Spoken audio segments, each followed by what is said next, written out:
ক্যারিয়ারের পাশাপাশি ব্যক্তিগত জীবন নিয়েও সবসময় আলোচনায় থাকেন ঢালিউড কিং খ্যাত সাকিব খান আর ঢালিউড কুইন খ্যাত অপু বিশ্বাস।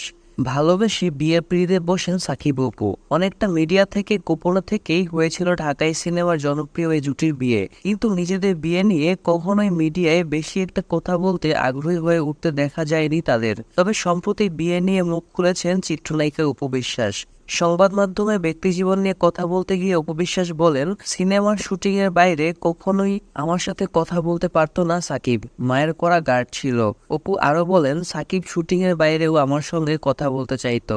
তার হাবভাবে বোঝা যেত আমাকে সাকিব খান পছন্দ করে। তাই শুটিং হোক আর শুটিং এর বাইরে হোক আমার সঙ্গেই নিজের সময় কাটাতে চাইতো সাকিব। এ সময় অপু বলেন, একবার শুটিং এর বাইরে সাকিবের সঙ্গে দীর্ঘ সময় কথা বলছিলাম। আমার মা বিষয়টি পছন্দ করেননি। শুটিং সেটে সবার সামনে আমাকে এর জন্য থাপ্পড় দিয়ে বসেন। মায়েরা সবসময় সন্তানের ভালোই চায়। এই দৃষ্টিকোণ থেকে অপুর মায়ের প্রতি শতভাগ শ্রদ্ধা ছিল সাকিবের। তাই মগবাজারের একটি ডুপ্লেক্স বাসায় পরিবারের সদস্যদের নিয়ে বিয়ে করেন সাকিব খান আর অপু বিশ্বাস।